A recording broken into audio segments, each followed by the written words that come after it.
கர்த்தருடைய பரிசுத்த நாமம் மகிமைப்படுவதாக. தினமும் கர்த்தருடைய சத்தத்தை கேட்டுக்கொண்டிருக்கிற தேவனுடைய பிள்ளைகளை வாழ்த்துகிறேன், ஆசிர்வதிக்கிறேன். நீங்கள் ஆசிர்வதிக்கப்பட்டவர்கள். இந்த நாளிலும் கூட பரிசுத்த தேவன் சொல்கிற ஒரு வார்த்தை, ஜெபத்தினால் எல்லாம் மாறும். உங்களுடைய வாழ்க்கையில் ஆண்டவர் மாற்றத்தை தர விரும்புகிறார். ஆனால் ஆண்டவர் நம்மிடத்தில் எதிர்பார்க்கிறது, நாம் ஒவ்வொருவரும் ஜெபிக்கிறவர்களாக இருக்க வேண்டும் என்பதாக ஆண்டவர் எதிர்பார்க்கிறார். ஜெபம்தான் மாற்றத்தை கொண்டு வரும். பழைய ஏற்பாட்டு நாட்களில் எசேக்கியா என்கிற ஒரு ராஜா இருந்தான். அவனை குறித்து 2 நாளாகமம் 32 அதிகாரம் 24வது வசனத்தில் வாசிக்கிறோம். அந்நாட்களில் எசேக்கியா வியாதிப்பட்டு மரணத்துக்கு ஏதுவாய் இருந்தான். அவன் கர்த்தரை நோக்கி ஜெபம் பண்ணின போது அவர் அவனுக்கு வாக்குத்தத்தம் பண்ணி அவனுக்கு ஒரு அற்புதத்தை கட்டளையிட்டார் என்று எழுதப்பட்டிருக்கிறது. இந்த எசேக்கியா ராஜா தேவனுக்கு உண்மையாக இருந்த ராஜா.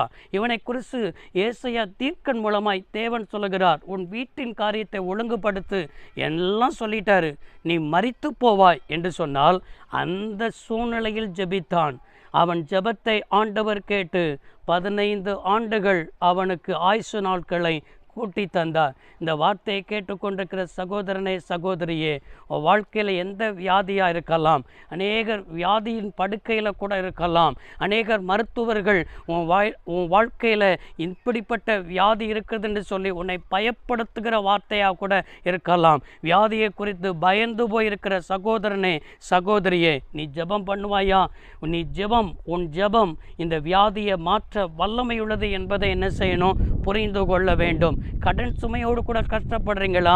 கடன் சுமையை அடைத்து தீர்ப்பதற்கு என்னால் முடியலையே, வருமானம் இல்லைன்னு கஷ்டப்படுறீங்களா?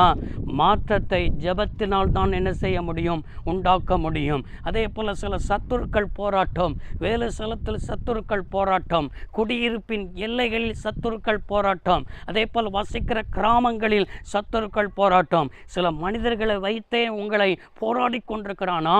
மாற்றம் வரணுமா?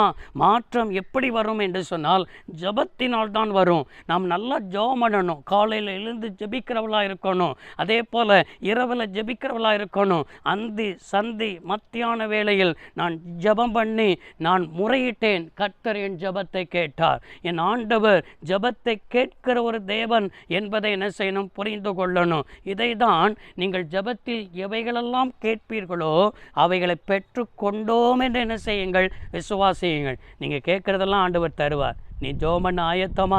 உன் வாழ்க்கை இப்பொழுது ஒப்பு கொடுப்பாயா? நான் நல்லா ஜெபம் பண்ணது இருக்குது, எனக்கு கிருபதாரோன்னு சொல்லி கேட்டுப்பார். நிச்சயமாக ஜெபத்தினால் எல்லாம் மாறும். ஜெபிப்போம். சர்வ வல்லமையுள்ள தெய்வமே, அன்பு தகப்பனே, இந்த வார்த்தையின் படியே உடைய பிள்ளைகள் ஜெபத்தில் அர்ப்பணித்திருக்கிறார்கள், ஜெபிப்பதற்கு அர்ப்பணித்திருக்கிறார்கள். உடைய பிள்ளைகளுக்கு ஜெப ஆவியை தந்து வழி நடத்தும். இயேசு இரட்சக நாமத்தில் வேண்டி கேட்கிறோம் நல்ல பிதாவே, ஆமென். கர்த்தர் உங்களை ஆசீர்வதிப்பாராக. God bless you all.